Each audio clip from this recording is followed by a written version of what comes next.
How Adderall and depression run hand in hand along with ADHD. There's this combination that's really interesting. It's Adderall, ADHD, and depression. But here's how and why it happens, and essentially how you combat it. I was diagnosed ADD originally at like 13. I was re-diagnosed later on as ADHD. And here is why there is that depressive episode when it comes to Adderall, when it comes to ADHD. If you're new to the channel, hit the like and subscribe button. What's up, guys? My name is Eric. I'm diagnosed with ADHD, PTSD, GAD, MDD. Those are my official diagnoses. Level 1 autism, lost a wife and father to suicide. I'm a recovering cocaine and alcoholic addict. And I share everything that I've been through in my experiences just to help others not feel alone. Now, Adderall, ADHD, and depression, this is a combination that is extremely common. And there is one key factor in all of that, and it's dopamine. So what happens is Adderall is a stimulant. So we have ADHD. Essentially, when you have ADHD, it's your thought process just all over the place, fireworks going in your brain. It's very hard to focus. And stimulants, coffee, Adderall, for example, Ritalin, stimulants themselves help actually have a reverse effect. Instead of energizing us up, it calms us down. It literally, it's like putting glasses on and able to see the world all of a sudden.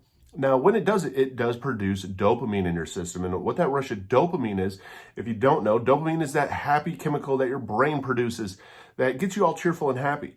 Now, there is something known as a dopamine drop. And what that is when your Adderall starts to wear off, especially at the end of the day, there is a depressive wave that hits. And that is your body has stopped now producing dopamine, the happy stuff, and you get this wave of depression. It's very, very common. The depression you can prepare for it. I prepare for it because SSRIs don't really do a whole lot of help for me. In fact, they have the reverse effect. But that's why when you are prescribed Adderall, they'll usually prescribe you an antidepressant, Lexapro, something of that sort to help combat the low that you're going to hit when it comes to the Adderall. You literally can feel it start to build up. You feel the motivation and everything start to slowly wane away. And what replaces it is you literally feel this depression starting to creep up on you, that you start to feel sad, you start to get down on yourself, and it starts to take you down lower, lower, lower, lower. And that right there is what the dopamine drop is. And it is brutal, let me tell you that, because we don't realize why we're getting sad. It doesn't necessarily connect in your brain like, hey, this is why I'm sad right now, and this is what's going on. We don't realize that. It is literally our brain chemicals being thrown off, and it brings on that depression. Super common. Let your doctor know if you do struggle with it. Adderall, for me, I haven't noticed it always extremely strong because Adderall gradually lets me down, where with Ritalin, I definitely noticed it because Ritalin dropped me a lot quicker. What I mean by that is like when it stopped working, it stopped working. Adderall, I can feel it kind of like taper off, taper down. I feel my motivation, I feel my drive, all my focus, all that slowly start to fade so I can prepare for it. And one of the things that I'll do to prepare for it is music helps a lot. It's things to actually, almost like a stimming that I'll do to help fight off just those negative emotions. And if you don't know what stimming is stuff that stimulates you, that makes you feel good. Music is a big stimming for me, that I will listen to the same song over and over and over and over again. And I'll do that sometimes on my way home from work because the Adderall will wear off right around, I take it at noon. It's right around 5:30, 6 o'clock is when I can feel it starting to wear off. So on my drive home, I'm listening to music and I'm rocking out, and it helps me feel a little bit better. Plus, I have a very healthy home environment to go to. That's a big one. Makes you feel a lot better when you walk through the door. It's easier to keep your thought process very positive, because one of the worst things I've noticed that if you are isolated when that dopamine drop hits, you can become very self-destructive.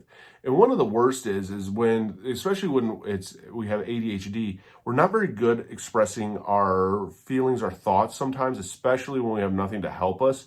So we feel sometimes misunderstood. We can shut down, and that's when like that mental warfare goes on and we just beat ourselves up. Don't be afraid if they do prescribe you an antidepressant. It doesn't necessarily mean that you're struggling with depression.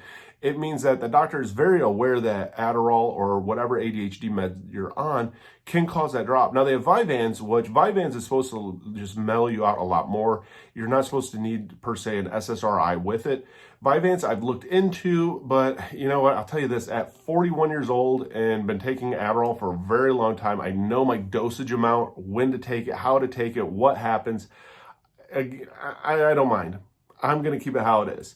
But I have talked to a lot of different individuals out there that are on Vyvanse, and they say, hey, it's great. They don't feel the drop like they do when it came to Adderall or when it came to Ritalin or any of the other stimulants that they've taken.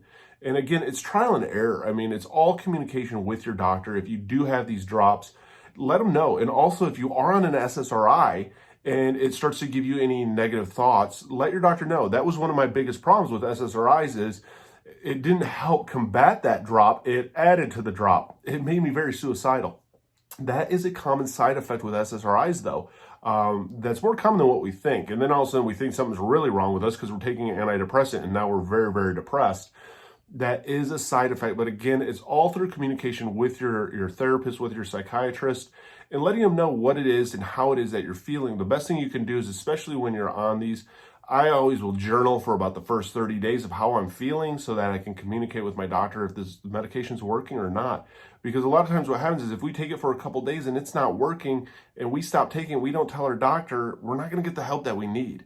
So don't ever be afraid of like being open and honest with your doctor. It's not like they're going to send you away, especially when you're trial and error on meds, because that alone is messing with your brain chemistry. So let them know what's going on.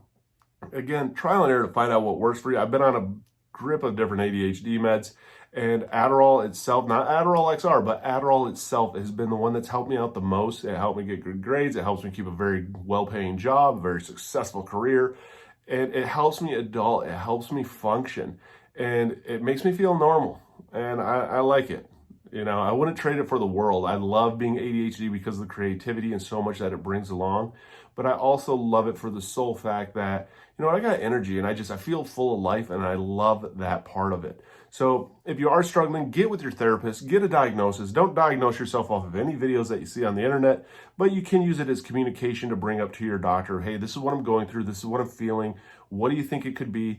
And don't be afraid to get a second or third or even fourth opinion, because when it comes to any kind of mental illness, unfortunately, they can't draw our blood and be like, oh, okay, well, according to your lab results, this is what you have. So much of it is being very honest and open with our therapist, going through and getting the correct diagnosis, and then a trial and error to find out what works. Again, you're not alone. You're not the only one to do this. It is a struggle sometimes, but you know what? The more open you are, the more you are to get the help that you want, to see the results that you want, and to start feeling better. I mean, hit that like and subscribe button, comment down below. I'd love to hear your responses. It's very common for a lot of people when they are on ADHD meds or they're on stimulants, because of that dopamine rush it gives you, and then the dopamine stops, to have that depression phase. And I'd love to hear what it is that you use to combat that, because let's face it, people all the time are going through this and they don't understand it. ADHD is becoming more and more and more and more common. And when we are diagnosed with it, we are on those meds, it's a little bit scary, because you know what? It's now we're messing with our brain chemistry a little bit and what our brain is producing. And that alone can kind of screw us up sometimes. And if it is making you go down, you know what? Let your doctor know. Get the help that you need. Again, trial and error, it's important, but again, it's sometimes not that fun. It's a little bit of a challenge. But amongst all of it, just remember this: you matter and that you got this.